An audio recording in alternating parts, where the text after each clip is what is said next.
What's up, guys? It is Rick Ginn here, and we are live.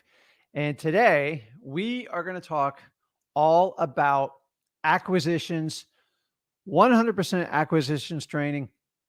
And the really cool part is I'm going to share with you my 19 plus years, approaching 20 years of signing up. God, I mean, well over 1,500 deals. And I want to share with you, I'm not even going to say they're secrets, but I'm going to give you the mechanics of it, which is easy. And then I'm going to share with you the things that truly make the difference on getting the deal and not getting the deal. And I learned this countless times of missing out on opportunities when I first started out. So if you're brand new to this channel, my name is Rick Ginn. You guys are probably familiar with my son, Zach Ginn. He started off in investing when he was 17 years old, actually 16, but technically 17, made $100,000 while he was in high school. And I just taught him the basic mechanics of how wholesaling works. And let's fast forward. We are 5 years ahead now. He runs basically our wholesale operations. And me and Zach have made a commitment to be the only people that I know of, you guys can correct me if I'm wrong, on the internet today to teach you wholesaling 100% free. I have no course to sell you. I'm not going to get in your pocketbooks. There's no upgrades. If you guys want to learn how to do wholesaling, we're going to teach acquisitions today. But if you're new to this, do me a favor, just go over to freewholesaling.com. It's 100% free. There's no credit card. I promise you. It is the most extensive, thorough online training course for wholesaling available today. I believe, and Zach believes, that you should be able to learn wholesaling for absolutely free, just like you learn your alphabet. And we want to get you so hooked on wholesaling. You always want to come back here. In return, we grow the biggest, baddest community out there. And I want you guys to share information with people in the chats. And when I'm done going over acquisitions, maybe about 20, 30 minutes, we'll go into a Q&A. So if you guys have a question, if it's related to wholesaling, put it in there. Anything particular to acquisitions would be great. And once I run out of those questions, we'll just open it up to the entire wholesaling community. So guys, I like to reward the people who ask the questions first. And that's it. So hopefully you guys will get something out of this acquisitions. Guys, you shouldn't have to pay anybody the basics on how to talk to sellers for wholesaling or really real estate investing of any purpose. Anyone who's trying to charge you a monthly subscription or anything like that, heed the warning. So what do I get for doing this? Honestly, I can create a legacy. Me and Zach can help as many people out as possible. And I hear the horror stories every day. I paid X amount of thousands of dollars and they didn't really help me out. And by the way, this is your mastermind. It's 100% free and you can ask your questions here. I believe we're probably the only ones that do masterminding one-on-one for free without any type of upsell or anything like that. Guys, I make my money flipping real estate. I don't flip students. I have no problem with people who charge for it. My problem is people that are doing it that have no idea what they're doing and they're just after your money. And I think that's wrong. So if you're okay with that bandwagon, let's get started. So today I want to talk 100% on acquisitions, and I'm going to break it down and starting with what is acquisitions. Honestly, I got to tell you, the first time I heard the word acquisition, I felt like I was back in English class. So I felt like somebody was talking over. It's just a fancy word for saying trying to buy the property and get it under contract. To acquire, it comes from the root derivative word acquire. It means to purchase a property. That's it. So somehow instead of purchase, we got to this fancy word called acquisitions. And now you hear about acquisitions managers and all this fancy stuff. Guys, it's nothing more than your ability to buy a property. So how that word got tied up into it, it seems like really fancy. And it's only come up like in the last 7 or 8 years. So that is the whole animal of what acquisitions is. Our next one really is understanding the 3 main parts of wholesaling. So So acquisitions, I just described, it's when we purchase the property. Dispositions is another fancy word of saying to sell a property. So I don't know why we just don't use that terminology, but we're getting so fancy in wholesaling. And these are the words, guys, I didn't make them up. They're stuck with it. The word dispositions comes from dispose, like a disposal, although it's a little bit more complex than that. And the third component of all wholesale deals, which is the lifeblood, which would be equivalent to running blood through your veins and surviving in wholesaling, is marketing. And marketing is the ability to connect with your prospects and leads to get them to say yes. Not yes to buying the property, it's yes to engaging with you and working with you. So, guys, without marketing, acquisitions and dispositions will not even exist. But this isn't about marketing. You guys know I love marketing. I can go on forever about marketing. Marketing is going to lead to acquisitions, and that's where we're starting at. So I see you guys putting in your questions.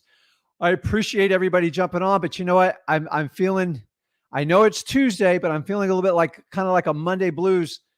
God, I wish everybody could have a voice on this thing and just scream out, but man, you've got to get up when you do acquisitions. So acquisitions, it's so important when you go to the seller's house that you are in the right mind frame. And if you're not in the right mind frame, all your training, all your marketing and stuff will go to waste.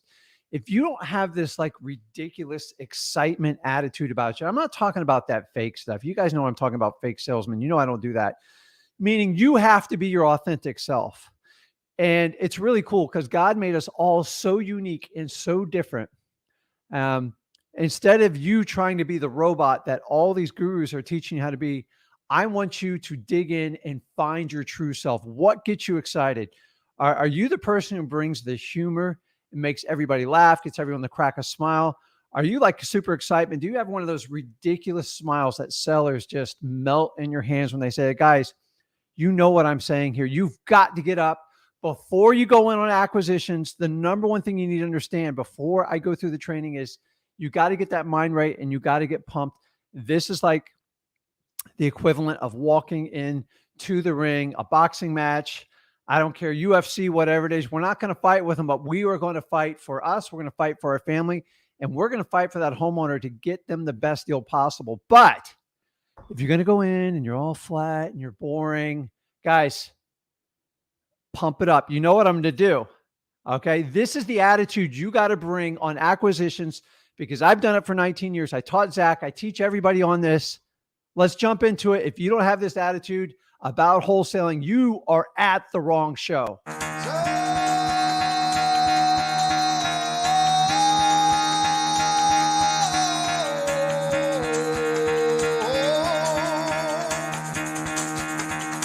Get the fuck out of bed, bitch. Go.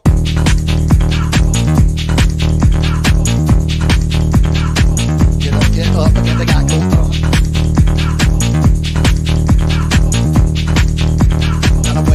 Time to wake up, bitch. Get up. Get up. Get up.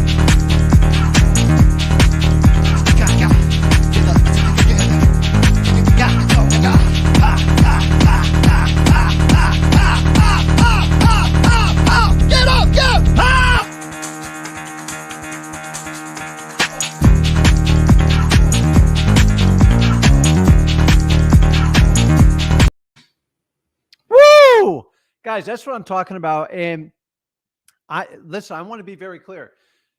For you to really connect with a homeowner, which is what I know I'm best at and why I've always done well in this business, is I get really excited when I go to see people. Now, I don't need you screaming around. Do not show up in a robe. Don't be drinking some foreign beverage. Definitely don't have a gold microphone, but I'm telling you, people love interesting people. And so many of you are trying so hard to be the sophisticated salesman. I will tell you, wholesaling has nothing to do with sales. Actually, whatever you've learned in sales training, other than following an exact format, the most important thing you have to understand is you have to be authentic.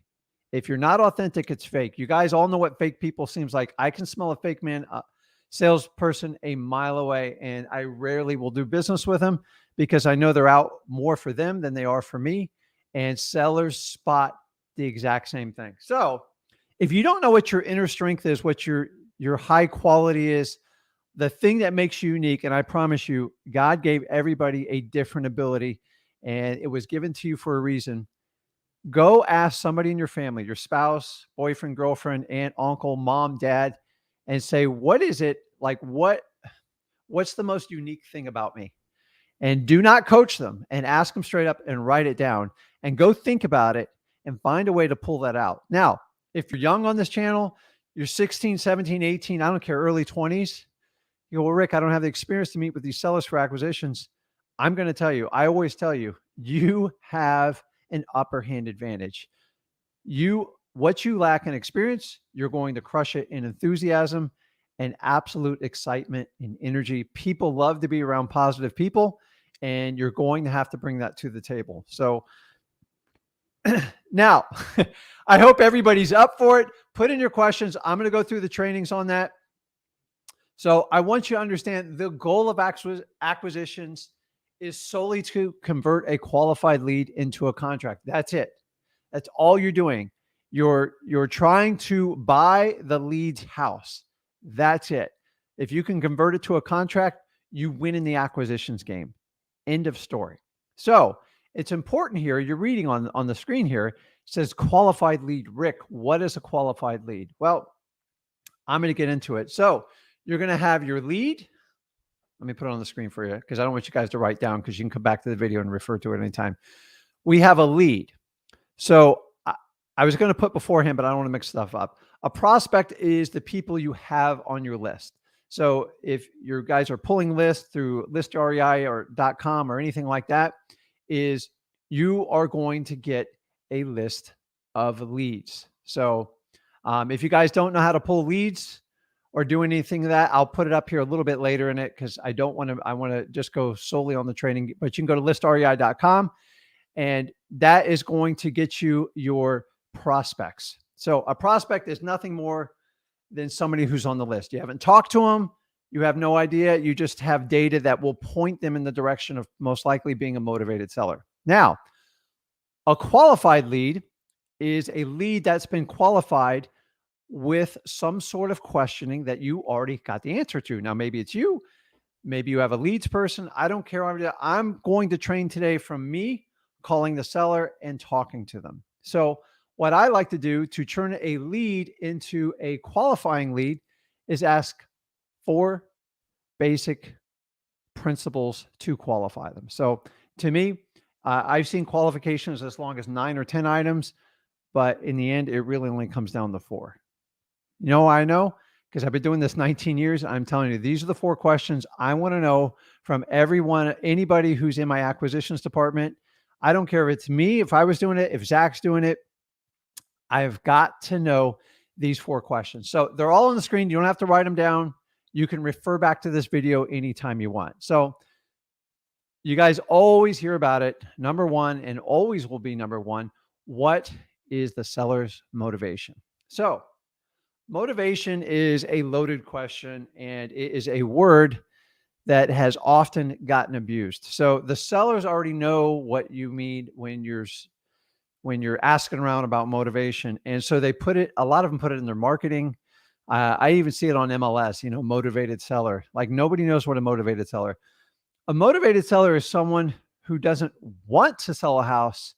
It's somebody who needs to sell a house. So if you know the difference between the two, is like, you want Halloween candy, and guys, I'm sure you got plenty of it, but you need water to survive. You won't die without the Halloween candy, although sometimes I feel like I am. But that's the difference, guys.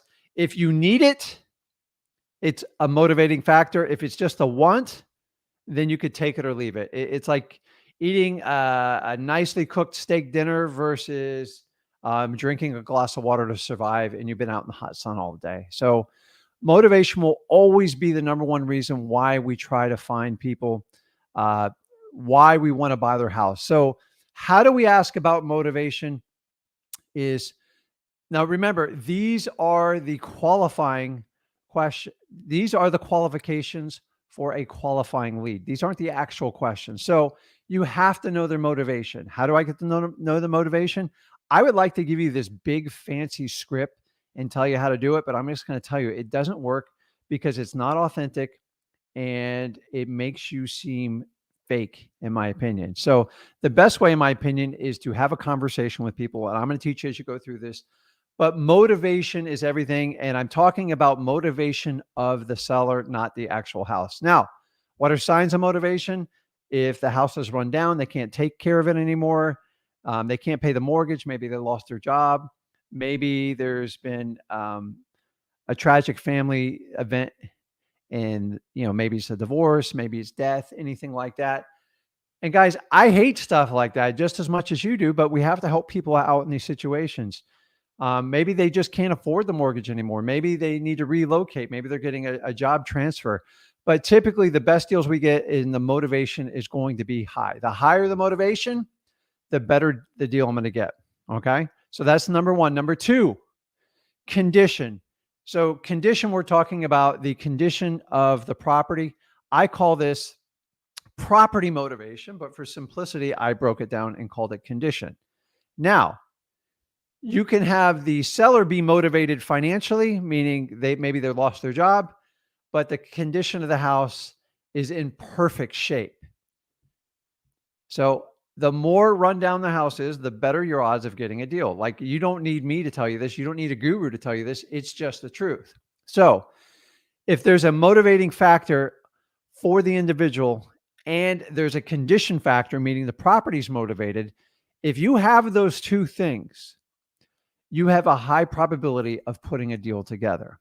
Now, if you only have one out of the two, it's a little bit more challenging. So let me give you an example.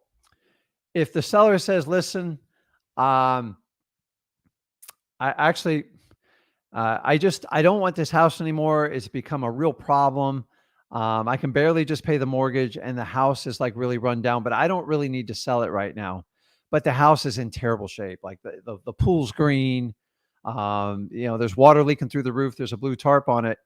That person, I'm going to follow up till the day I die, because eventually somebody's going to have to solve that problem on the house. Now, the other way around, the house is in perfect shape, but maybe they lost their job and they need to move on. Then I'm going to have a very high I'll probably do better on that one.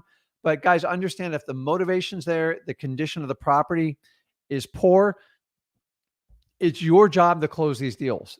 Now, if you can get both those down and you see it right off the bat, you need to focus on spending time with your leads. And I'm going to teach you on how to connecting with them. So instead of giving you this long, ridiculous, complicated script, I'm going to give you the points that you need to address to qualify your lead. So number one, motivation. Two, condition, the condition of the house. The third one is time frame. Why is time frame important, Rick? What are you talking about time frame? A good motivated seller already has a plan mapped out to move out of their house, regardless of what their condition is. So let me give you an example. If you're talking to Sally and say, hey, Sally, listen, I see the condition of the house. I understand what you're talking about. I realize you can't afford this mortgage. What is your plan if I buy the house from you? Like, and sometimes they'll go like this. What do you mean? Well, Sally, where are you going to live? And, when do you plan on moving? And just shut your mouth. And you're going to get one or two answers. And this will help qualify your leads. Rick, I'm moving at the end of the month. I'm going to live with my sister in Southern California. And she's got a moving truck all set up with me. And I've got my brother and his two friends are going to help me move. And no matter what happens, I'm moving out here on the 30th, if you buy it or not. Okay. Boom. They qualify the time frame. Here's the other example that usually blows a deal up. Hey, Sally, if I buy your house, what's the plan? Like, where do you plan on moving to and when? Well, gee, Rick, I never really thought of that at all. I don't even have a plan, and I should really get cracking on that. That means she has no time frame. There's no urgency. Now, she could be motivated. The property's condition might be poor, meaning the property's motivated. But number three, she has no time frame. that immediately tells me that nothing's happening for at least the next 90 days. And I will set up the follow-up accordingly. The other one that already has a plan to go, I know something's happening in the next 2 to 3 weeks, and I've got to be on my A game to get this done. So I just want you to understand motivation, condition, and time frame are the three big factors that drive the decision process for people to sell a property to a wholesaler. You can cut this any way you want it. I can give you fancy work booklets. I can charge you $5,000 for this information. When it's all said and done, I do it in this order. Okay. Motivation is number one, condition two, time frame three. And guess what the last one's going to be, guys? It doesn't take a rocket scientist figure. It's price. Okay. Now, I put price on the bottom because price is important. Let's be honest with you. But I never start with price. And quite honestly, I never end on price. Price is the one thing that is just a number. It's just what they agree to sell you the house is always negotiable, and it's always a moving target. It's just a number. How do we assign a number to it?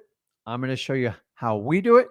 And remember, you got to think a little bit like your sellers when they do it. So motivation, condition, time frame, and price. Price, in my opinion, is the outcome of all the criteria we put together before. So the difference between a lead and a qualified lead is just means you've taken a lead, you've run them through a series of questions, and you find out the motivation. Now, here's what I don't want you to do. So either you're doing it virtual, you're doing it on the phone, you go, hey, Mr. Seller, what's your motivation for selling me the house? Hey, Mr. Seller, what's the condition of the property? Hey, Mr. Seller, what's the time frame of it? Hey, Mr. Seller, what's your price? Guys, that is probably the fastest way to get out of this business. And that's the last thing I want you to do. Sorry to get some coffee in me. And by the way, coffee is a great picker up before you go on these acquisitions. You can't be a robot. So remember, I told you to be authentic, to be your real self, and find your superpower. If it's humor, if it's a gorgeous smile, if it's just your ability to connect with people and empathize with them, that's how you're going to get this information out. And it's so important that you understand on how to do that. So many people are out there training, and you guys get these scripts and you just go off of them like robots. The difference between someone who does a script and someone who meets with a seller, if you can meet with them belly to belly, that's the ideal way because you'll get the highest profit level, is it's all about a connection. And whoever can connect. And so, Rick, how do I connect? The bottom line you connect is you have an authentic conversation. And the key word here, guys, it's not a script. It's a conversation. You know why? Because when you have a conversation with your friends, with your family, you're comfortable. Like you feel good in your own skin. You laugh, you have a good time, you enjoy each other's company. If you walk into an acquisitions appointment and you are a robot with a sales script, or you're doing it on the phone, and by the way, it's worse when you're doing it on the phone virtually and you're ripping through your sales script because they can't see you. They can't see your facial expressions and you can't see the reaction. Guys, this is probably one of the biggest difference I see in people's success with acquisitions. So stop shooting off on these scripts. Scripts, you're not meeting with 500 sellers. You're meeting with a seller here and there. Let's be honest with you. And you need to have a conversation with them. And people ask me, Rick, how long should this take? I don't care. As long as it takes to get the deal. I've spent 10 minutes with a seller. I've spent 3 or 4 hours. Who cares? Like, honestly, if you're going to make $20,000 or $30,000, if it takes you 3 hours to get the deal done, spend the time to do it. I'm not telling you have to. Most of them are done in 45 minutes to an hour because you do have to get to the point eventually. So, which leads me to understand relationships are the priority when you're meeting for acquisitions, AKA trying to buy a qualified leads property. So if you know relationships are everything, because you probably have a relationship with your family, with your boyfriend, your girlfriend, you know when they're being real and authentic with you. It's the same thing with sellers. And so many people miss this tiny little nuance, but it is major. It's one of the reasons why I can walk in there. I could be the 5th guy coming in. You can put 4 other wholesalers and make me last. I'll crush it every time. And I taught my son that. I teach all my acquisitions people it, and I'm here to teach you the exact thing. Rapport kills everything in acquisitions. And when I mean kills, I mean it kills it, meaning it is number one. Your ability to connect with that homeowner and really connect with them is so, so important. So I want you to understand rapport is everything. And if you can dominate the rapport section, you will do really, really, really well in acquisitions. So, guys, remember, there's only 4 main factors in qualifying a lead. I already gave them to you. You can rewind the video. I don't go through it for time's sake. So now you need to connect with them on rapport, and you need to pull that information out in a very natural conversation. That's it. I'd like to tell you I have this fancy tool that sells everything for me, but just how I'm looking in the camera and I'm talking to you and I'm connecting with you, I'm being me. This is who I am. I'm not fake. I'm not going to wave my hands around artificially to create theatrics. This is just who I am. I'm comfortable. I know what I'm doing, and you're probably listening to me because you believe me. So you have to connect with rapport. So I'm going to move on some basic parts of it, and I promise you I'm getting to the questions here. So making sure the seller knows you're a nice, non-threatening, caring, and understanding person. That is the core ingredients of building natural rapport. So if they feel you're not a threat, and remember, when somebody invites you in your home, it's personal, and you better treat it that way. And so how do you show it? You show respect on it. Use the house to build your rapport. So let me ask you, have you ever walked in a friend's house for the first time? What's the first thing you do?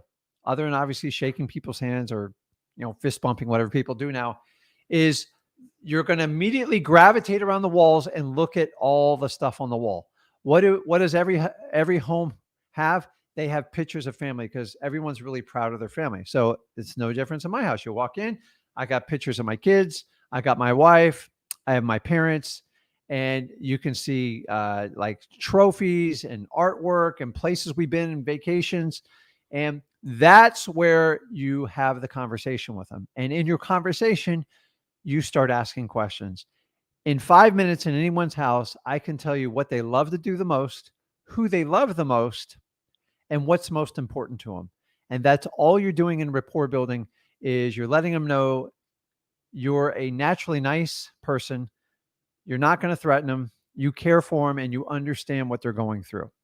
And as they connect with you, they will pull down that wall barrier that they first called you with. And you know the one I'm talking about, where they tried to run you under the bus and like, how much you going to buy my house for? At this point, they're showing you kids. A lot of time it's grandkids. And that's when you know you kind of win them over. And that is the secret as far as converting these leads, converting on these appointments. So converting a qualified lead into a contract is nothing more about rapport. You're going to meet their needs, meaning you're going to ask all the qualifying questions naturally in the conversation. And you're going to work with a little bit of speed because you are prepared. Everything up to this moment has prepared you to take down this contract. So it's so important that you go through and build this rapport. So many people try to cut out rapport. Guys, listen, in a perfect world, I could just walk in and say, what do you want for your house? I'll give you 100,000. It's over. The world doesn't work that way. Okay. So now we're getting down to you build rapport. You're getting to that point. You've gotten all the information for your 4 qualifying questions. So now you have to convert from building rapport to getting down to a brass knuckles number. And to be honest with you, this is where a lot of people freak out. And I get it. I've been there. I'm going to be honest with you. I messed up a lot in the beginning when I did this, but I had no guidance. Don't worry. Rick's here to help guide you through this. I've walked my son through this, and I've walked countless sales men and women through this. It's really not that hard. So a lot of you like to go on your old school numbers of somebody in this business. I was taught when I started out 70% of ARV. So if you're thinking, what the heck is ARV? ARV stands for actual retail value. Some call it rehab value. Doesn't matter. It's the actual retail value of the property. So if a property is worth 100,000 and your formula is to buy it 70,000 less repairs. So if that property needed $10,000 repair, you would have to buy it for 60,000. Now, if you use that formula today, you are probably going to get killed out there in the market. It doesn't work. Listen, if you can buy it 70 cents on the dollar and minus off the repairs, buy it instantly. It's usually a no-brainer. That being said, the reality of buying it for that price all the time, it's not always as set. So I'm going to teach you some basic rules, because so many people get set on hard set rules and it doesn't work that way investing. That 70% rule was just a guess. Okay. It was just a guess. And so many people have hung their hats on it. That was around in the 80s, by the way, because I went back and I looked at some of the old books that I've collected here, and they were teaching that stuff in the early 80s. Can you imagine? They were probably buying it 20 cents on the dollar, but like 70 cents on the dollar today, I would lose out on so many deals. I might even go out of business. I'm going to be honest with you. Like it just doesn't make sense. So let's talk about how we come up with the numbers. And this might shock you, but I'm just going to throw it up there, guys. Okay.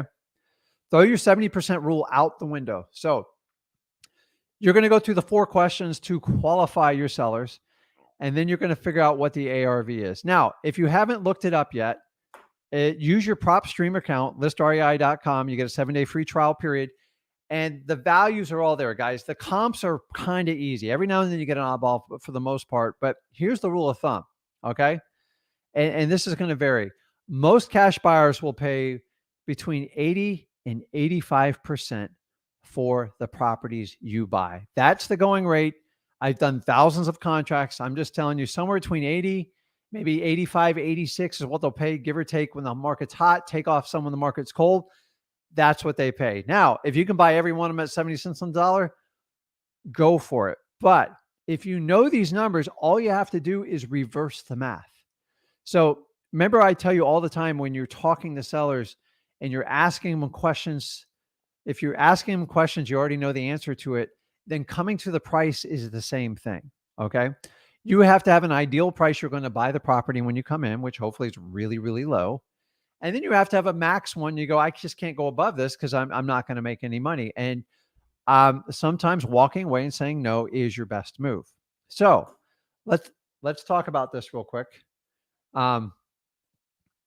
If a property sells to a cash buyer for $100,000, you just know you've got to get it less than that. It's really that simple. Don't worry about the formulas. If you know in that going market, properties are selling for $100,000, if you get it under contract, say for 90 or 95, but you have this like ridiculous rule somebody taught you on the internet or a book that you can't pay more than 70 cents, are you willing to walk away from it? I want you to make more money. But to be honest with you, if you're doing your first deal or two and you got to make a couple grand to make it work, go for it. That's your worst case scenario, and work your way backwards. So if you know the property is selling for 100,000, you just got to buy it for less. Guys, that's it. You just have to buy it for less. Don't overcomplicate these deals. And I find so many people trying to make huge spreads that, listen, you can always ask for it, but you got to know what your worst case scenario is. If it sells for 100 grand, you can't buy it for 100 grand because you won't make any money. But if it's 100 grand and they're really, really pushing you and they're sticking at like 97, 98, I'm going to ask them for 80 or 90, but worst case scenario, I'm walking out there with a contract for 95. I owe it to my company. I got marketing costs. I have bills I got to pay. That's what I'm walking out with. I don't give a crap about the 70% rule. It doesn't work in all cases. It's kind of like a no-brainer. It's like the 1% rule, meaning if a house is worth $100,000, if a house rents for $1,000, you shouldn't spend more than $100,000 on it. That one's out the window. If it qualifies for that, then you most likely have a deal if all the parameters check out for it. So the same thing goes with buying the house. If you're going to buy it for 100, just get it below. And it's really that simple. So what I want you to do is that you're going to evaluate the motivation, price, and you're going to set the appointment. So a lot of you are under the table, well, Rick, I don't want to waste my time in the appointment. Listen, I don't want you sitting in someone's living room or like sitting on the phone wasting time with people. But if you're just getting started out and you don't have any appointments going, here's the best way, guys. Just go on the appointments. The worst they're going to do is say no to you. Do it during daylight hours. Make sure you're safe, especially if you're a lady or if you want someone to accompany with you. I want you to be safe and feel comfortable.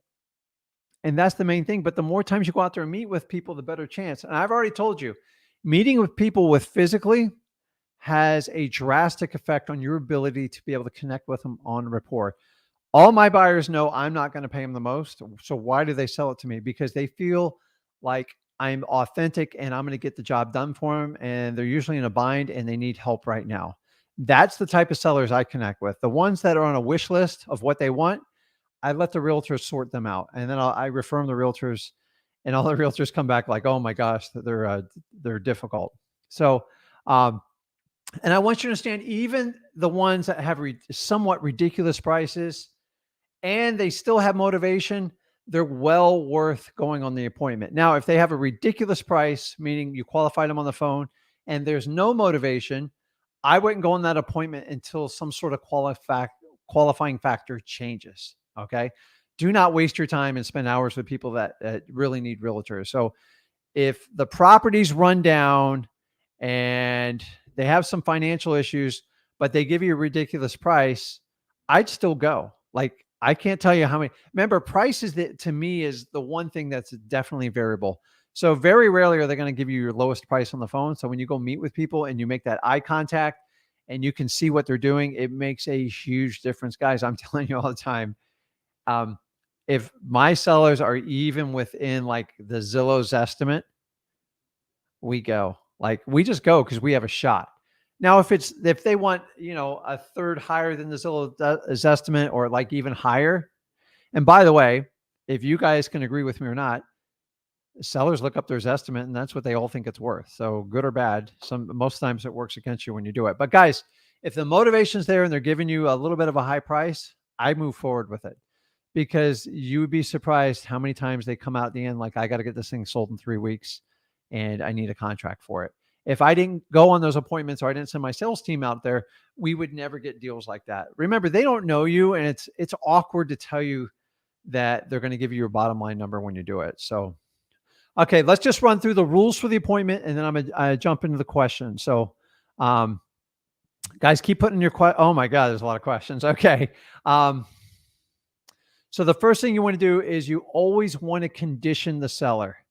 So I'm going to give you a short version of this. If you go to freewholesaling.com, I teach you how to do this in detail. I can't do 10 hours of training all in this call. Is what do you mean by conditioning the seller? I'm going to pre-frame my conversation with the seller. Mr. Seller, I'm going to meet with you today. And at the end of our meeting, you're going to have a decision to make. And either you're going to love working with me and you're going to say yes to continue to work with me to sell me your house, or you're going to say, no, it's just not a good fit right now, Rick, and I don't want to work with you. But either way, we're going to come to a decision. Can I at least get your commitment on that? And if they shake their head, they go, I go, I need a yes or a no. So I'm programming them for a yes or a no.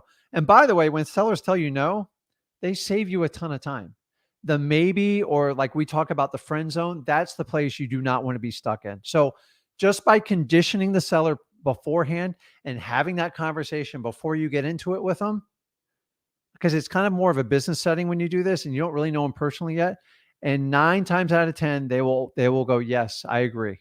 So when it comes to the end and they go, well, I got to think about it. I go, remember, Susie, we had that talk before that you were going to give me a decision. Either you're going to work with me as a yes, or you were just going to pass on me and say no. I need to walk out with an answer either way.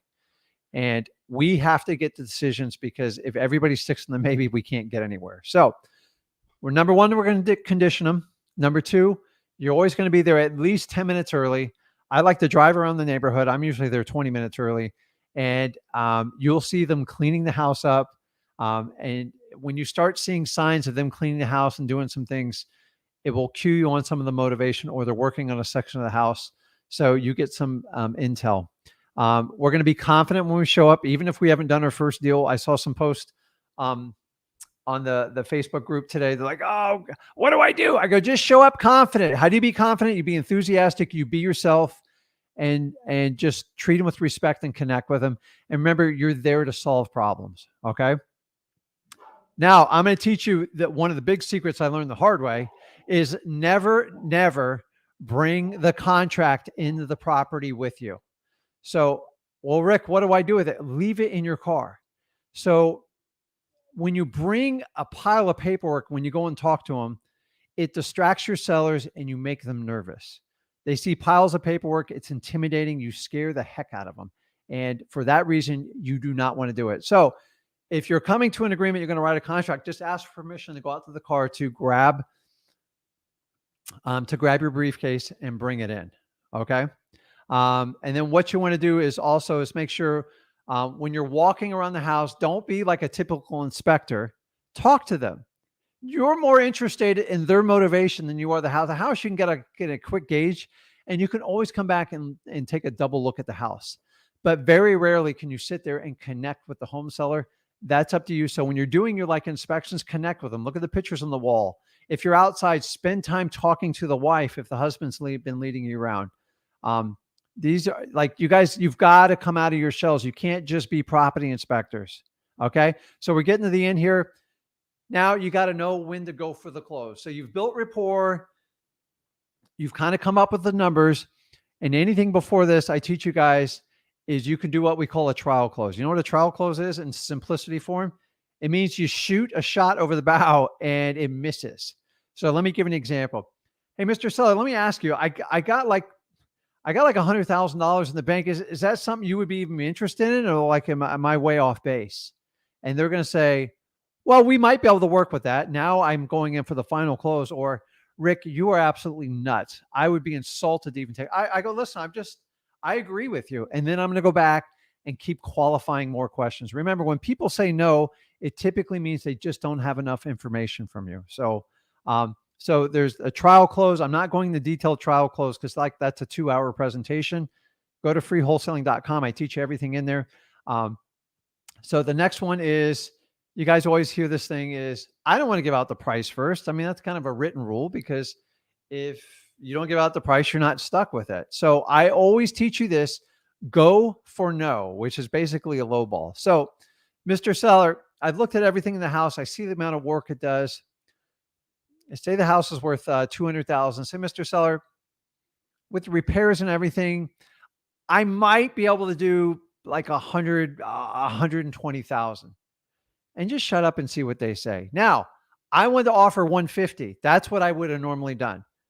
But I want the seller to come back and tell me no. And I'm going to show you why. So I asked Mr. Seller, he goes, oh no, I could never take less than $130,000 for it. I just couldn't do it. You'd be surprised how many sellers, they're sitting in their back of their mind. You shoot the ball over the court, you give it to them, and then they reject your offer, but they give you their bottom line because they want to cut to the chase. Most sellers are not great negotiators.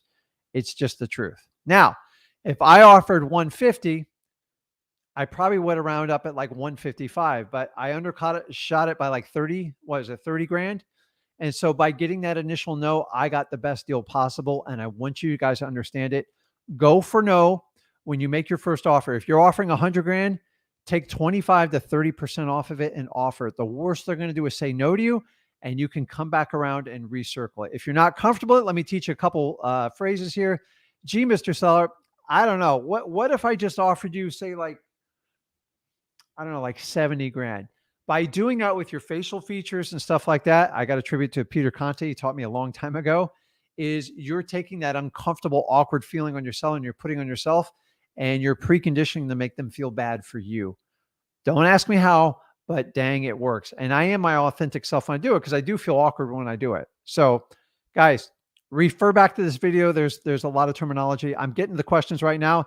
The last one is avoid trigger words. Trigger words are signatures, paperwork, official. Use a word like, I need your autograph. I need your okay. I need, you just got to use words that doesn't trigger the nervous system. So, like when you're going down the road at night and you see the red and blue lights and you think you're being pulled over by a policeman, and what happens? You get all nervous and tense. Same thing happens when you say the word, I need your signature. I need this notarized, stuff like that. If you do words like autograph, I need your okay, just use substitute words that don't trigger their nervous system. So guys, that's it. I am going to get into questions. So I am going to go from the beginning here. And so those that were asking about how to get the list, if you go to listrei.com, you can put your leads together, which are your prospects, and then go through the 4 qualifying questions. If you guys just jumped in the video late, we're teaching all about acquisitions from head to toe. I don't complicate it. I just give you my 19 years experience. And the rule of thumb is you have to be authentic. You have to be comfortable in your skin, and you got to find out what your superpower is. Go back to the video. I'll show you how to do that. And last but not least, you have to have a conversation with people. You can't be this manual script. You have to be authentic with people. So, all right. Okay. So I am going to jump in. I'm going to answer as many questions as I can. So go ahead and put in your questions. And okay. So I got Tiana, which I've seen Tiana on here before. How are you doing? Rick, I've been feeling super discouraged. Thanks for all the content. It definitely keeps me inspired. So Tiana, I promise you, you're not alone in your feelings. I even authentically have days where we have frustrating days where contracts fall apart, things don't work. But I think back to when I did my first 3 deals, and I got to tell you, I questioned everything I did. I questioned who I was as a person and if I should go back to my corporate job. And let me give you the good news is I'm almost 20 years forward. I've never run out of deals. Did I struggle in the beginning? Absolutely. But I worked through it. So Tiana, the truth is 96% of people in society won't even give a shot at what you're trying to do. And everyone's going to try to shoot you off the ladder. And it just sometimes just sucks. There's no other word for it. But if you want to be different, you want to have a different outcome in life, and you've chose wholesaling and you're completely committed to it, number one, make sure you define your why and why you're doing this, and then work within the community and keep going. 96% of the world's going to be against you in this, but I'm here to tell you, I'm the 5 to 6% that's going to help you out. And, it will completely change your life. That's why you guys are able to connect with Zach, because of the decision I make. So stick it out, Tiana. You get it. It's perfectly normal. I promise. Okay.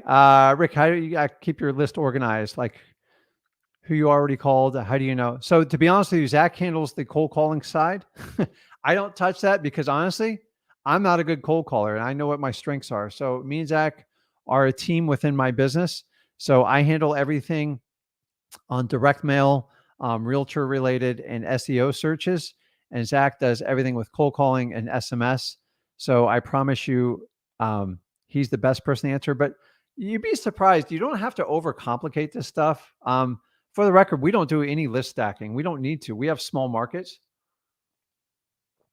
If I did list stacking, I'd have 12 leads to call every other day. It wouldn't work. So, but I know Zach could probably help you a little bit more with that. Sorry. Great question. How do you find an acquisition manager? Well, I have more experience in this category than probably most people on this entire chat, including all the gurus watching. So number one, in my opinion, do not get them from Indeed. Do not get them from Craigslist, because everyone I've got from there has been in it just hasn't worked out. And now some of it was my fault. A lot of times we hire people and don't understand what we're doing, which is my problem in the beginning. But the best people you can hire are people that you come across in your daily lives that go, man, he or she made such a difference in my life. I would do anything to have them work for me. And now here's the good and the bad is it's free to get it, but they're typically working in another job where they're somewhat satisfied, and you have to wait till something changes in their life to attract them to you. Now, are you willing to wait the 3 months, 6 months, 9 months, 2 years? I am, because you got to understand when you train someone for acquisitions, it takes 3 months just to get them up to speed. And it takes 6 months to get them really dialed into your business. And it is a lot of energy training them. It's a lot. I'm telling you right now, guys, do not consider hiring an acquisition manager until you're completely overwhelmed, meaning you have more leads than you can call back, because it is the single most important part of your business. If your acquisition person if he or she is not good, your business will die. For the record, every now and then me or Zach has to handle some appointments. Sometimes we do them on a Saturday, Sunday. That's just someone's on vacation or they're out. But I'm telling you, everybody wants to outsource acquisitions manager. I'm telling you, what in my opinion, if you can outsource everything else and then you go out and do the appointment, is the highest and best use of your skill set. Now, if you're running a $20,000, $30,000 or $50,000 marketing budget, you're going to need people to help you out with it. But if you guys are doing it, in my opinion, under $10,000 a month, the acquisition manager part can still be handled, meaning you can have VAs and assistants handle a lot of the day-to-day tasks and just go on appointments. Because if you go on one appointment and make a $30,000 profit, as opposed to sending out a newbie to make a $10,000 profit, you just triple your pay rate. So just ideas for you there. But so find them naturally. And remember, they don't have to be the best salesperson. They just got to be ridiculous with rapport and connecting with people. And if you can find someone that just mesmerizes when you do that, find a way to get that person in your organization. That's what I do. The Craigslist, nightmare, indeed a nightmare. Just giving you my experience.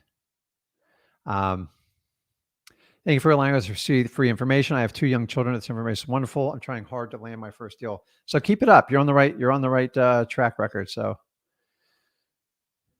let me just keep moving. Guys, keep the questions coming. So you guys can communicate within the chat. You guys are talking about some deals here, which is great. So Tiana, I see what you guys are talking about.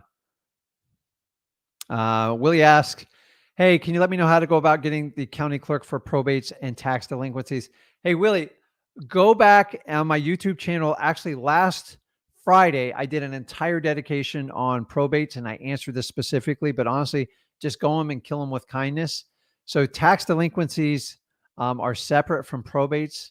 That's usually going to be tied in your, it's tied to my DMV in Florida, the Department of Motor Vehicles.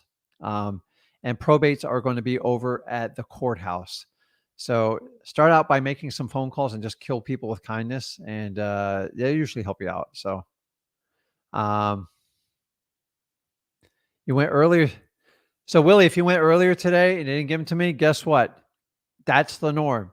So how are you going to get past that obstacle? Because it is public information and they cannot deny you that information. So you just got to find out sometimes they make you wait 2 days or you have to register or you even have to pay like a business license fee.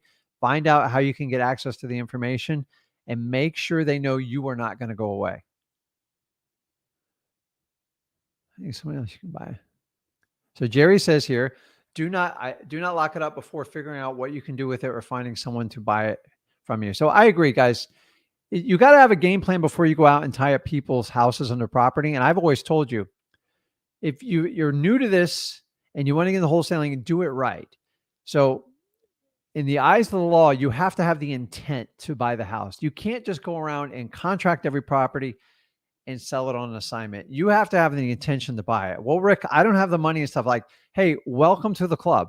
That's how I started out. So I had decent credit because I worked a corporate job that was getting me nowhere. And I technically had the ability to buy the house if I owned it, but that was never my strategy. And then my worst case scenario is I partnered up with a cash partner and I have to split the deal with them. Not the end of the world, guys, but you got to have some sort of alignment to make sure you have the ability to take down these houses, because not everything always works out perfect. Number 2, you can build up a cash buyers list to get an idea of what these properties are going to sell for. But if you guys are just going to go out and do some like really low level trainings and just throw everything under contract, you're typically going to get under contract too high, and then you're going to be disappointed and the seller's going to be disappointed. And that's when you have problems in wholesaling. And I agree with you full heartedly, Jerry.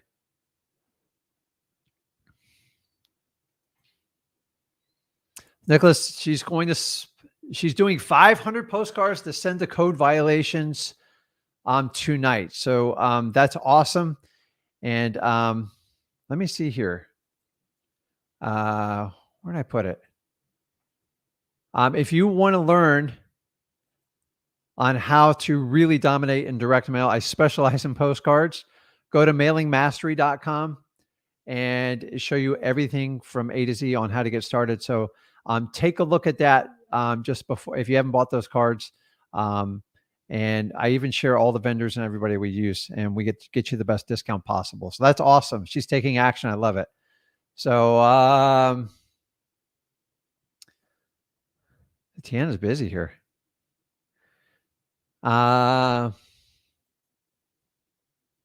So yes, Rick, how can I be a student? So number one, you can be a student by just being active. So go to freewholesaling.com. And me and Zach have the only course out there that's 100% free. We'll walk you through from start to finish how to get started in wholesaling. And I promise you this, I'm not going to ask your credit card. There's no upsells. It's the most thorough, the most complete wholesaling course out there. And I got my 19 years plus experience tied up in it. And I have 5 years of my son's experience. He specializes in cold calling, SMS. He's an acquisition specialist. He's really good at what he does, and he loves what he does. So we kind of do like the father-son team. We enjoy and love what we're doing. You're probably saying, what the heck are you doing this for free? Everyone else I see is like between 5 and 10 grand. The answer to that is I want to create a legacy. If I sit here and sell course by course, dead end, like to me, like things have changed.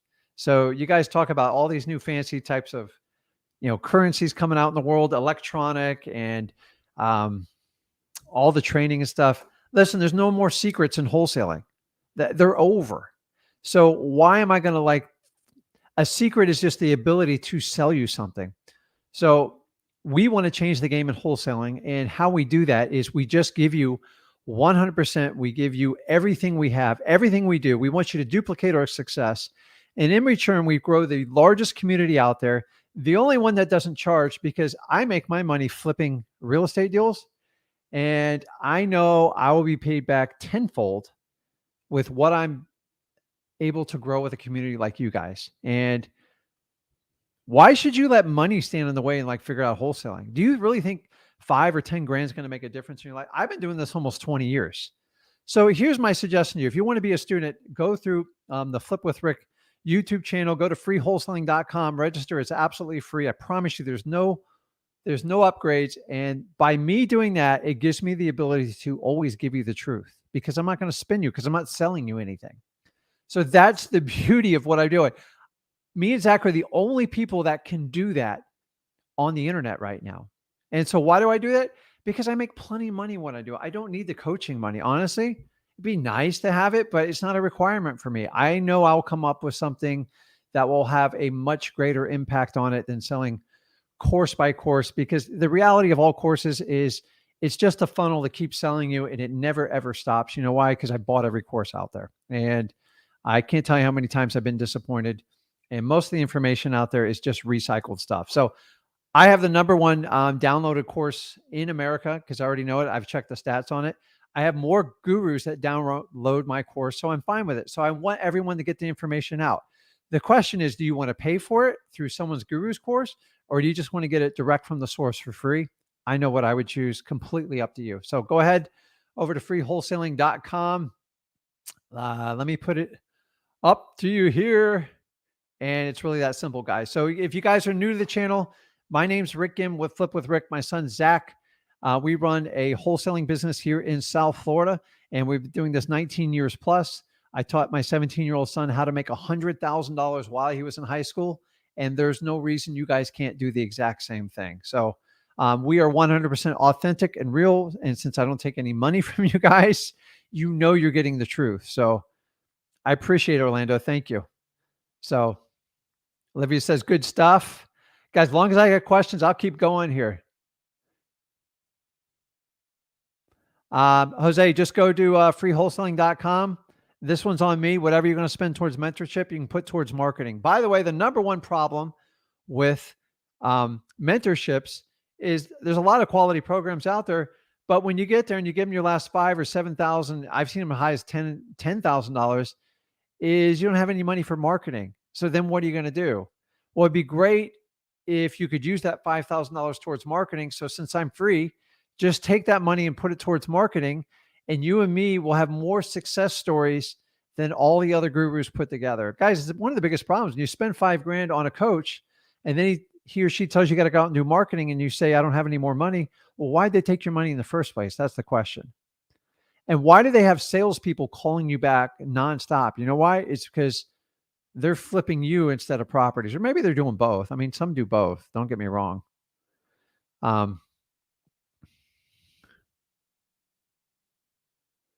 Okay, so I says, "Hey Rick, can I wholesale with a title company virtually in a different state?" The answer is most likely no, because there's each title company has to be licensed and insured in a specific state. So find out if they're licensed in that state you want to wholesale, and that will answer your question. So, Papa Rick, yeah, I guess I am. I'm not Grandpa yet, at least not that I know of. Tila, there you go. Awesome. I appreciate it. So K-pop asks, "Hello, is it possible for me to wholesale in the US even though I'm not a resident there and not living there?" Anything's possible. You're just gonna have to do some more work, specifically with the title company. And when you get proceeds, I believe the United States, they're going to withhold, I want to say 10% for foreigners to the United States government. I don't know how all that works, but you got to find out some particulars. So find out what states you want to do.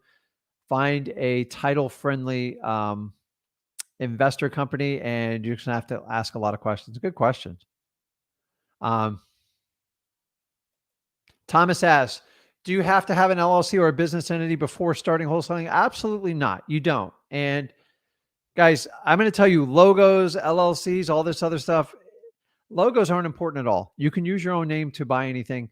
As long as your property's marked assignable, I could put it under contract as Rick Ginn, and then the next day or even the next week, I could go and open up an LLC in my state. Now, Florida's a little bit slow. I think it's with some of the ongoing issues here, but most states within a day, you can open up an LLC. It's usually $100 to $200. And now you have an open up an LLC, and you can assign that contract in the LLC. And then if you want to assign it to your end buyer, you can do it from there. So don't if you're going out tonight and signing up a contract, go, "Man, I don't have an LLC." Don't worry about it. Put it on your name and let them know, I might be moving this over to one of my new LLC. And a simple explanation for them is every time I buy a house, I form a new LLC. Now, when I keep homes, that's what I do. But who knows? Maybe you wind up keeping a Thomas. So that's no big deal. But when you go to close on it, if you were going to close on it, you really don't want to close it in your personal name. And you really don't want to sign it in your personal name, because then the tax consequence is going to be based on you personally. But you can go and put it under contract and then switch it up. So, okay, let's see here. Nicole asks, "Rick, when we double closing?" So guys, a double closing is basically when you buy a property from a seller on this side of the table, and then you have a new buyer coming and you take it over here, and they buy it a minute or two later, or sometimes a day or two later. So it's two sets of closings. So Nicole's question is, should we factor in additional cost? The answer is absolutely yes. On average percentage when figuring out what the maximum cash average percentage when figuring out what a maximum cash buyer would pay. So if you're going to double close, you're basically, in theory, doubling your closing costs. So if I'm going to buy a property, say at $100,000, I'm doing some math here. Sorry, guys. On average, it costs, outside of realtors' fees, it costs me about 3% to close on it in my state. Now, that's give or take. But most of that is recording fees, title insurance, 3 to 3.5% when all the smoke clears. So my 100,000, if I close on it, costs me like $103,500. Now, when I go to sell it, I'm going to have more closing costs. Now, most title companies, when you do a double closing, they will give you a discount for it.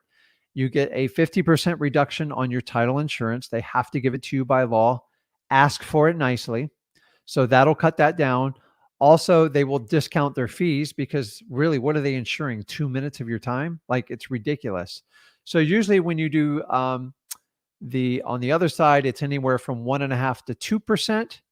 So on this instance, if you did a $100,000 property, it's going to cost you about $5,000. Now, the good news is when you go to resell it, you can make the buyer pay for the closing costs on the backside. So everything's negotiable, guys. But yes, most people do a double closing because it's the only way they can make the deal go down. Maybe they have a difficult tenant or something like that, or they don't want the seller to see what they're making, which is never a determining factor when I buy a property.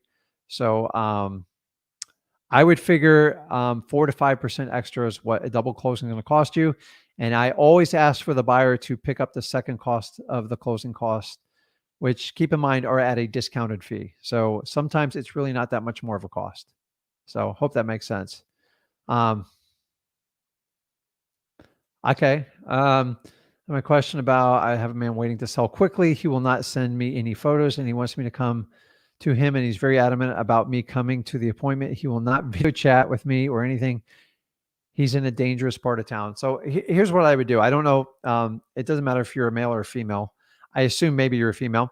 Get someone to go with you. So guys, it's not worth putting your life at risk to buy a property. So get somebody to go with you that'll escort you. You gotta understand though, when people want to sell a property, they do want to see you. So I kind of see their point of view. If it's in a part of town where you're not comfortable, you need to look at like some of your marketing. There's certain parts of the town I just won't market to. I can make a ton of money there. It's just not worth my time. It's dangerous. There's a lot of issues in it. So if you're doing like hood run properties, I would adjust your marketing. But if you think it's going to be a good deal and you got some rough numbers, qualify it like crazy. Go there like during daylight hours and bring 1 or 2 people with you. And I'll be fine. If not, just write it off and move on. It's not worth being unsafe, especially in today's world. So, Kim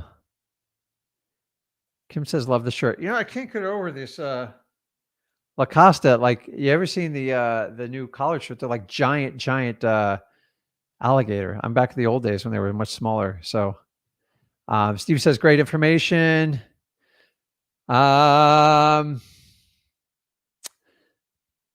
Is there online title companies? That's a good question. A lot of the companies will do stuff online with you if you're an established customers. So I demand my title companies that I can do virtual closings because I don't want to run around and sign paperwork. I'm just at a point in my life. I don't need, there's no point in showing up. I wire the money, I send the contracts, they send the HUDs, and we do them all DocuSign, but I'm an established customer. Are they just in person? You have physically be there. The short answer to that is if you're new to this business, you're getting started, you physically need to establish the relationship and then you can switch to online. So,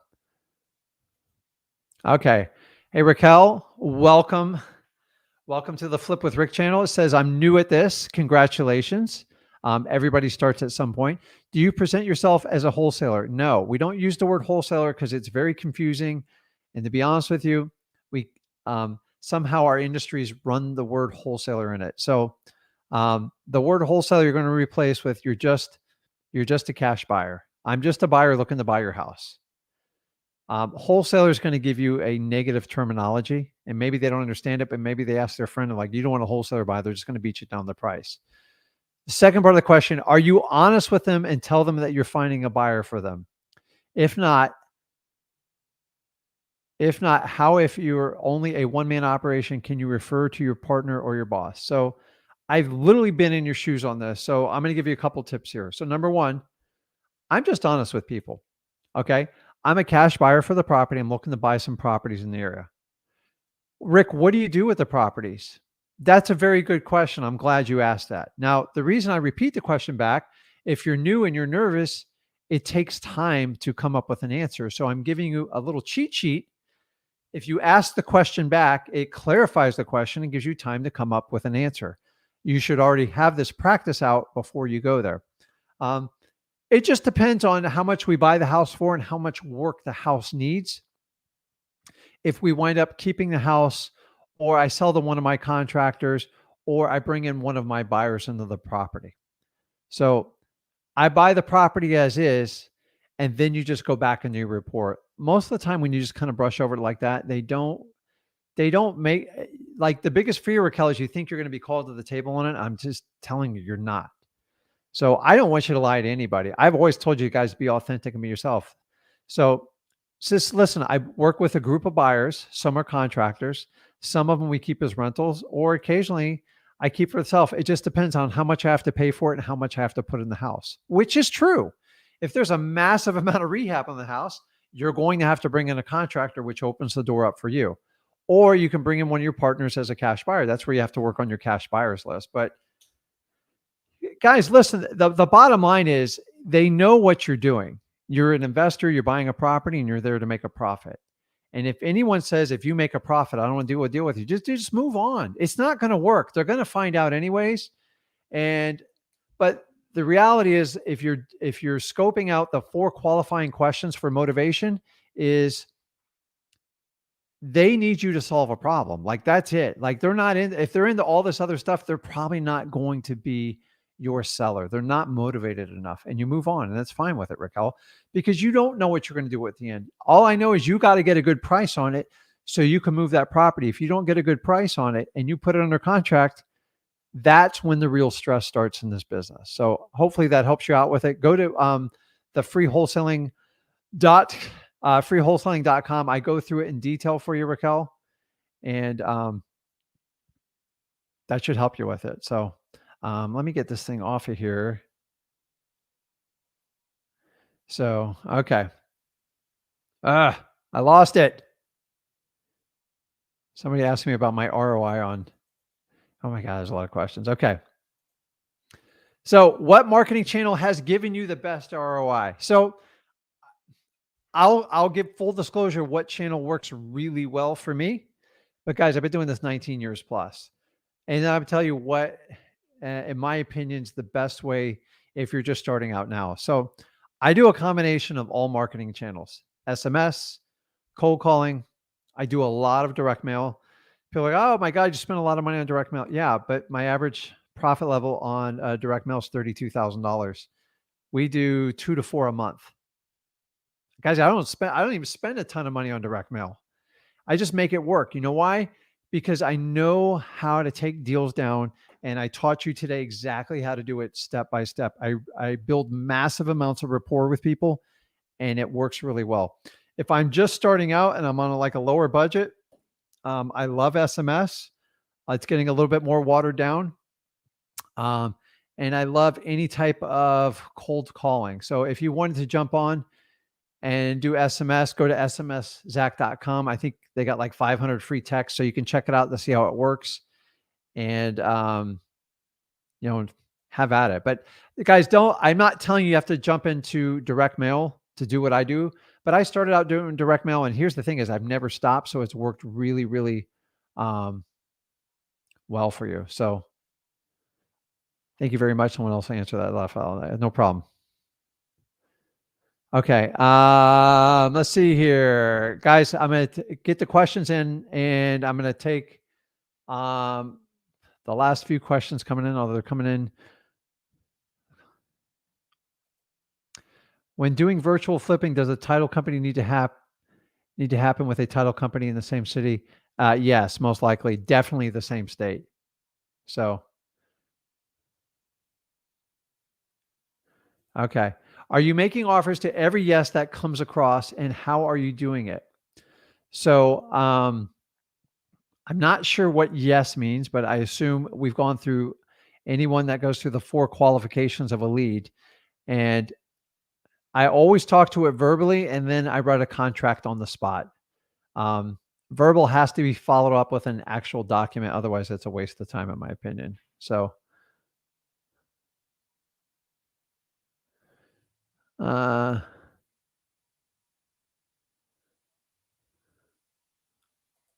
so Annette, I see your answer here. One of the they want to charge you for seeing any probate paperwork.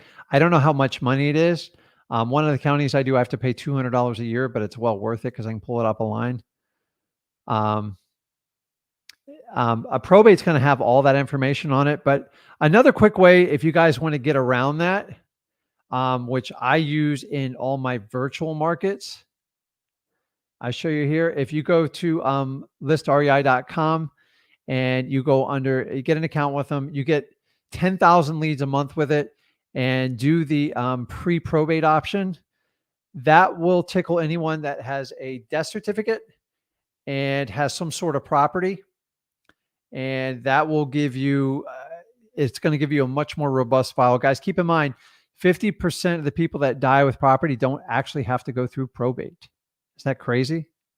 So I want you to understand that. So hopefully that helps you out. Okay, let's see here. What's the best way To work with a person who locks up a contract and is nervous about closing on the property that they are moving to, that they may need a week or more from the closing date. So I assume you're talking about the seller that's nervous, because listen, we all get a little bit nervous, but nervous about the closing on the next property that they are moving to, that they may need a week or more from the closing date. So, that depends on how good of a deal you're getting, and if you have a buyer set up in line, and everything's negotiable and flexible in wholesaling. So I'll be honest with you, a lot of times we have floating closing dates. If I'm getting an absolute smoking deal, like someone's selling me a property 50 cents on the dollar, which is rare, by the way.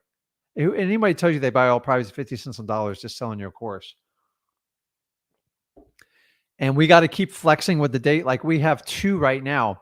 But actually, we always have 4 or 5 properties that are like 6 months floating dates, because there's such good deals. And then honestly, the value just goes up. Hoarder houses, stuff like that, crazy stuff that we don't want to spend 10 grand cleaning them out. And they're like, oh, well, they want all their stuff out. We just give them flexible dates, and we check with them every month. And then when it's closer to time, every week. But on like a really good deal, you got to be flexible. If you're paying at like the closest like number you can, and your buyer's insisting to close right away, then they got to honor the agreement. And I get it. You're trying to be a human being about it, but your job is to calm everybody down and keep the transaction alive. So you are the quarterback, the safety, the coach, the water boy, the water girl. It's ridiculous. So sometimes you are a welfare worker as a wholesaler. I'm just going to tell you the truth. Is a title company the same as an attorney in attorney states? I feel like an attorney is so formal and even intimidating.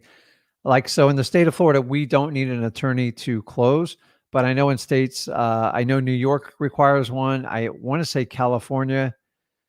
Some states just require it and there's no way around it. But often in Florida, there's an attorney that owns the title company. So like if we have to bring an attorney, it's not that big of a deal. But when they require an attorney, there's nothing you can do about it. And I agree 100% with you. They does seem formal, intimidating, and I promise you will pay more for the transaction.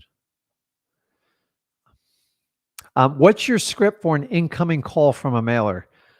I don't have a script. Now, I'm going to go through the 4 qualifying questions to qualify for the lead. So if you go back earlier in this video, you can rewind it or watch it. It'll be recorded. I'm looking for their personal motivation, why they're selling the house. I'm looking for the property's motivation, meaning the condition of it. I'm going to see what their time frame is. Do they have a plan to move out of the house? And the last one, I want to figure out what they need to get out of that house. Remember, I never ask them for their price. Based on that information, by the way, the phone conversation never goes that quick. It usually winds up being a 5 or 10 minute call, and you extract all that information. And from there, you decide if you want to set an appointment or you want to keep following up with them. So I hope that helps you out. Sometimes, guys, the scripts like screw you up because you're so set in a set way to answer questions. It becomes, it just doesn't seem authentic. So, hi, Tracy. How you doing? Thank you, Rick, for such great content. You recommend a reputable title company in the North Austin, Road Rock, Georgetown, Texas area? No, I don't, but it may be somebody in the comment section, or you go on the Facebook group, Wholesaling Houses for Real. Let them know the area you are, and I'm sure they'll point you in the right direction. Or you can look for like a RIA group that works with investors. So I appreciate you being on here. So,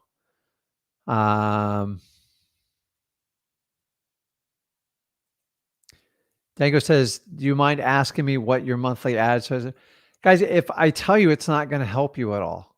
Like, because I'm on, I can tell you, I spend less than 10. And if I'm making 32 and I'm doing 2 to 4 deals a month on it, you do the math. So by the way, you can outspend your marketing. So in the old days, I used to go, well, if I'm spending $5 grand on marketing, I can double my business by spending 10. It doesn't work that way in wholesaling. It's actually the opposite. You will actually, if you do not have the system set up and you don't know how to talk to sellers, you can spend 100 grand, you're going to get killed. So spend your time in master acquisitions and then slowly ramp up your marketing. And that's the key, because we're constantly looking at our KPIs on mail. And remember, I don't just do direct mail. That's just one avenue I do. So and when you see people spending 20, 30 and they're bragging about $50,000 budgets, you got to have big staffs. and like how much are they really making when it's all said and done. I don't know about you, but I got in this business so I can have more freedom and time. That's why you guys are able to talk to Zach. And by the way, I've been on Thursday, I've been on Friday and Tuesday. So Zach's taking over the rest of the week. I'll probably jump on a live with him Friday and do our joint talking. So I promise you, Zach will be here tomorrow. So he had something to do today. So we just swapped. Good question here. Do you ever have the property get inspected, or do you say the cash buyer has to do their own due diligence? So on really good deals, you don't really have to get the property inspected, because if you got a really good deal, you know what you're kind of getting into it. Now, occasionally you have a property with a major roof issue, or if you see a crack in the house or something, my suggestion is to put some sort of clause in there. A lot of you guys have 30-day clauses or even a 7-day clause, and bring a contractor buy them lunch and ask about their opinion on something like that. Because you might think you're getting a substantial discount. We just bought a house right now. It's got a major plumbing issue. Like, we're digging up the bottom of the house. Thank God we bought it for like $60,000 below market. Now it cost us about $4,000 to fix it, but if I bought it really tight, it would have been a real problem. So we personally don't get it inspected, because in wholesaling, it's just, you'll spend a fortune doing it, and it's never really, like, you have to buy it cheap enough to make it work anyway. So, but it doesn't mean you don't use your eyes to inspect it. And like, sometimes I get some real crappy properties. I'll bring in, I got a lot of contractor friends, thank God, and they'll tell me if it's like a nightmare. So, Yusuf, what's up? Hey, Rick, do you recommending utilizing SMS rather than cold calling if you're struggling with cold calling? I'm a lot more comfortable with qualified leads. Yusuf, you got to do what works for you. I'm not a cold caller. Zach's a really good cold caller, and there's a reason why we work really well together in our business. So if you can find someone to do something that you absolutely hate and you'll take on the task that they don't like, then that's like the perfect way to work with people. So I think I made 500 cold calls and I just stopped. Zach made 10,000, just kept like pounding away. So you just have to do what works best for you, because if you quit cold calling and you equate that to quitting wholesaling, then it's not going to serve you to the best of your capacity. So I hope that helps you out with that. Now, I've asked, what's a quick way to figure out the repairs? It's not always a quick way. I will tell you, recently prices have changed so much. Most of the repair budget's gone up 25 to 30%. So we had, what you'll do is come up with a formula in your market. So let me give you an example. On about a 1,200 square foot house, 12 to 1,500 square foot house. I'm talking about average houses, guys, not like really nice houses, just basic living. The average kitchen was anywhere from 10 to 15,000, and 15 would include appliances. That's cabinets, reflooring, and painting. A typical small bathroom was $3,500, and then a master bathroom can be 7 to 10, depending on how great it goes. And then, as far as flooring and painting, you can figure it out per square foot. And if you don't know how to do that, just call a local vendor and they'll tell you. They'll ask you, how big is your house? Paint the inside and the outside, and they'll give you a number. So on a 3-2 house, 12 to 1,500 square foot, to paint the outside, it's roughly $2,000. To paint the inside, it's probably about $3,000. So $5,000. So like right there, I'm able in 2 minutes to put all the numbers together and figure it all out. And that's how we do it. So in AC in Florida, it's about $5,000 to $7,000, depending the tonnage you need, 5 to 7. And then on a roof, which is a wild child, we just figure 15 to 20 grand for every roof of a house that's under 1,600 square feet. Once we get in the 2,000, the numbers get a lot bigger. So, but you'll find a rule of thumb in your area on what's fixed up. Now, remember, that doesn't, like, those are basic houses, nothing crazy. So Steve says Georgia does. I assume you're talking about attorneys or title companies. Hey, Chevelle, how you doing? How many sellers should I be getting in contact with per hour from the list I'm cold calling? So, Chevelle, this is going to be a question for Zach. He'll be on tomorrow. My answer to you is as many as you possibly can. But remember, there's a lot of ratios that come in, a lot of things that are out of your control, like are people when they're answering their phone. So if someone can make 300 or 500 calls in an hour, what's the connect ratio of people you actually talk to? And sometimes that varies on when the time you do it and the day you do it. So get with Zach. He'll kind of give you the numbers, but like, you know what? Whatever gets you contracts works. Like, so we have this terrible ability to like keep trying to compare ourselves to everybody. And I don't want you guys doing that. So, just wanted to say thanks for all the help because I got my first property under contract. That is awesome. And guys, actually, if you could share any information with us, if you go to Wholesaling Houses for Real and share your success stories so we can show everyone that everybody can do wholesaling and actually succeed with it without paying a dime. You're going to pay with your time and you're going to pay with your energy and you're going to put whatever you're going to spend with me and Zach into your marketing. And guys, if you are new to this channel, Flip with Rick, do me a favor and everybody give me a thumbs up right now. And what I want you to do is if you can hit that subscribe button and it will notify you every time we come live. I really appreciate it. And that way more people we can connect, the more people we can help out. And the idea is to grow and share this community. So give me a favor. Everybody give me a thumbs up or Zach's going to yell at me. Okay. I'm going to take the last few questions on here. If you got a question on here, I'm closing it out because I know you guys got some more important things to do, like go out and get contracts.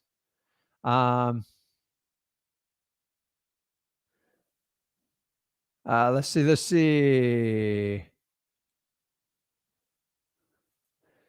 Okay, ask, how do you virtually wholesale with both the seller and the wholesaler out of state? Well, that's what virtual means. It doesn't, virtual means you can be like next door, you can be a million miles away. So you don't completely understand that. So it is more work to do it virtually because you're not familiar with the markets. Hey, Joseph, how you doing? Hey, Rick, can you pursue wholesale deals if you are a licensed real estate agent? Absolutely, yes. Do you have to disclose being an agent?